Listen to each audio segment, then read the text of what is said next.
Hello बच्चों, आपण इथे बघा क्लास 8 चा जो सायन्स लेसन नंबर 8 आहे प्रदूषण हा इथे बघत आहोत। मागच्या व्हिडिओमध्ये आपण इथे प्रदूषण म्हणजे काय आणि प्रदूषणाचे प्रकार इथे बघितलेले आहेत।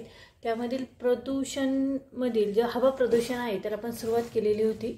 हवा प्रदूषण म्हणजे काय हा पण पॉइंट आपण इथे बघितलेला आहे। त्याची कारणे आपण बघितलेली आहेत, नैसर्गिक कारणे आणि मानवनिर्मित कारणे। तर तो व्हिडिओ जर तुम्ही बघितलेला नसेल तर त्याची लिंक मी ते डिस्क्रिप्शन बॉक्स मध्ये देत आहे, तो जरूर बघा। आज आपण हवा प्रदूषणावर होणारा जो परिणाम आहे वातावरणाचा हा एक मुख्य पॉइंट या लेसन मध्ये इथे बघणार आहोत। ठीक आहे, तर सुरुवात करूया। तर अगोदर आपण इथे बघतोय की हवा प्रदूषके, त्यानंतर त्याचे स्तोत्र आणि त्याचा परिणाम। हा जो चार्ट आहे तो आपण इथे बघूया। बघा, हवा प्रदूषके कोणता आहे, हवा प्रदूषक कोणता आहे तर सल्फर डायऑक्साइड हे आहे। SO2 आपण त्याला पण म्हणतो, इनिशियल आहे त्याचं SO2। त्याचा स्तोत्र कोणता आहे म्हणजे हा सल्फर डायऑक्साइड कशापासून त्याची निर्मिती होते तर बघा, कारखान्यामध्ये ज्या ठिकाणी कोळसा व खनिज तेल या इंधनाचा वापर केला जातो तिथे सल्फर डायऑक्साइडची निर्मिती होते, म्हणजे हे हवा प्रदूषक तिथे निर्माण होतं। आणि त्याचा वातावरणावर काय परिणाम होतो तर त्यामुळे सल्फर डायऑक्साइडमुळे डोळ्यांचा दाह होतो, म्हणजे डोळ्याची आग होते। त्यानंतर श्वसन मार्गाचा दाह होतो, अतिरिक्त कफ निर्मिती होते, खोकला येणे, दम लागणे या पद्धतीचे आपल्याला शरीरावर त्याचे परिणाम इथे दिसून येतात। दुसरा जो हवा प्रदूषक आहे तो आहे कार्बन मोनॉक्साईड, त्याला आपण CO म्हणतो। कार्बन मोनॉक्साईड हा कशामुळे त्याची निर्मिती होते तर वाहन आणि कारखान्याचा धूर, म्हणजे गाड्यांचा धूर, कारखान्याचा धूर यामधून कार्बन मोनॉक्साईड मोठ्या प्रमाणावर त्याची निर्मिती होते। तर त्याचा आपल्या शरीरावर काय परिणाम होतो तर रक्ताची जी ऑक्सिजन आहे, रक्ताच्या ऑक्सिजन धारण क्षमतेमध्ये घट निर्माण होते, म्हणजे रक्तातील ऑक्सिजन जो आहे तो कमी होण्यास सुरुवात होते। ठीक आहे, आणि कमी होतो। तिसरा आहे नायट्रोजनची ऑक्साईड आहे। तर नायट्रोजनची ऑक्साईड हे कशामुळे निर्माण होतं तर वाहनांचा धूर, म्हणजे गाड्यांचा धूर, कारखान्यांचा धूर आपण म्हणतो ना, तर वाहनांचा धूर जे आहे याच्यामुळे मोठ्या प्रमाणात नायट्रोजन ऑक्साईड निर्माण होतं आणि त्यामुळे फुफ्फुस आणि श्वसन मार्गाचा इथे दाह निर्माण होतो, म्हणजे आपल्याला श्वास घ्यायला त्रास होतो। फुफ्फुसामध्ये जे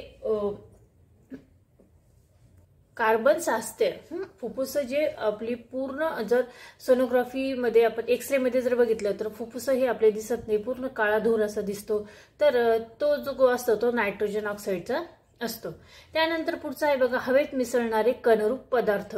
तर हे कशामुळे मिसळतात तर उद्योग व वाहनांचा धूर यामुळे हवेमध्ये वेगवेगळे कणरूप असे पदार्थ मिसळतात आणि त्यामुळे आपल्याला श्वास घ्यायला त्रास होतो, म्हणजे श्वसन रोग हा आपल्या शरीरावर त्याचा परिणाम होतो। पुढे आहे धूळ ही कशामुळे धुळीची जास्त निर्मिती होते तर उद्योग आणि वाहनांचा धूर, आणि यामुळे काय होतं की धुळीमुळे, मोठ्या प्रमाणात धुळीमुळे सिलिकॉसिस व्याधी निर्माण होते। त्यानंतर कीडनाशकेमुळे काय होतं की कीडनाशकांची निर्मिती व वापर। आता कीडनाशके हे जर शेतीवरील जे कीटक आहे ते मारण्यासाठी मोठ्या प्रमाणामध्ये फवारणी केली जाते, तर जे कीटनाशक म्हणून जी औषधे वापरली जातात त्यामुळे देखील काय होतं की मनोदौर्बल्य, दीर्घ श्वसनामुळे मृत्यू, म्हणजे मानसिक आजार त्यामुळे होतात आणि श्वसनाचे देखील दीर्घ आजार असे निर्माण होतात आणि त्यामुळे माणसाचा मृत्यू देखील होतो। आणि त्यानंतर पुढचा जो आहे मिथेन म्हणजे CH4। ठीक आहे, मिथेन या वायूची निर्मिती कशामुळे होते तर कारखान्यात होणारी वायू गळती, मोठमोठ्या कारखानदारीमध्ये जी वायू गळती होते त्यामुळे मिथेनची निर्मिती होते आणि मिथेनमुळे काय होतं की विषबाधा होते, त्वचेचा कर्करोग होतो, दमा होतो आणि श्वसन संस्थेचे विकार होतात।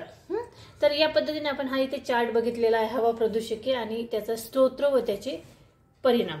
ठीक आहे, पुढे बघूया की बघा, हवा प्रदूषणाचा वनस्पती आणि प्राणी यांच्यावर कोणता परिणाम होतो।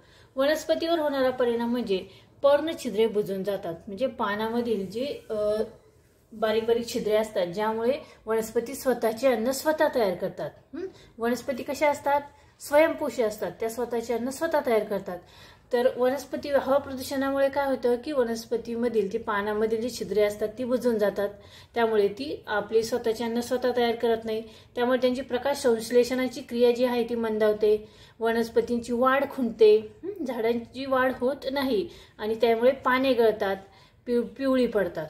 ठीक आहे, प्राण्यांवर काय परिणाम होतो तर प्राण्यांच्या श्वसनावर विपरीत परिणाम होतो. प्राण्यांना देखील श्वास घ्यायला खूप त्रास होतो आणि डोळ्यांचा दाग होतो, डोळ्यांची मोठ्या प्रमाणात आग होते. ठीक आहे. पुढचं बघूया की हवा प्रदूषणाचा वातावरणावर होणारा परिणाम. हा जो पॉइंट आहे तो आपण पुढच्या व्हिडिओमध्ये बघणार आहोत. पॉइंट खूप मोठा आहे आणि वातावरणाचा जो परिणाम होतो, हवा प्रदूषणाचा वातावरणाचा जो परिणाम होतो तो आणि त्यामुळे त्याचे प्रतिबंध खूप आहे. हे 2 पॉइंट आपण पुढच्या व्हिडिओमध्ये इथे बघणार आहोत. आजच्या व्हिडिओमध्ये फक्त तुम्ही एवढंच समजून घ्या की हवा प्रदूषके ही कोणकोणती आहेत, त्यांची निर्मिती कशी होते आणि त्याचा आपल्या शरीरावर कशा पद्धतीने परिणाम होतो. वनस्पती आणि प्राणी यांच्यावर देखील हवा प्रदूषणाचा काय परिणाम होतो. हे 2 चार्ट आपण इथे बघितलेले आहे, अतिशय महत्त्वाचे आहेत. तुम्ही व्यवस्थितरित्या जर ते वाचलीत, बघितलीत आणि लक्षात घेतलीत तर तुम्हाला हा जो टॉपिक आहे अतिशय व्यवस्थितरित्या समजेल आणि तुम्हाला तो जर तो समजला तर तो तुम्हाला त्याचं अवकलन होण्यास खूप मदत होईल.